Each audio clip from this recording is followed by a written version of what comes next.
After viewing this video, be sure to visit the link below. It describes one fellow's experience getting a quote to restore his 1961 seatbelts from Charlie Santorelli of Seatbelt City in New Jersey.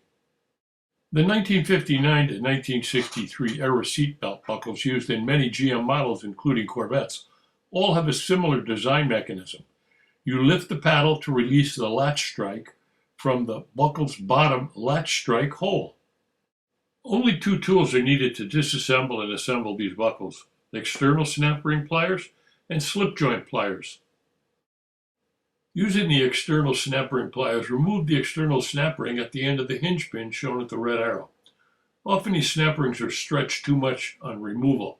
A safe practice would be to discard them and install a new readily available one during reassembly. Push the hinge pin in the direction of the arrow. Grab the hex end of the hinge pin to separate the top and bottom halves of the buckle.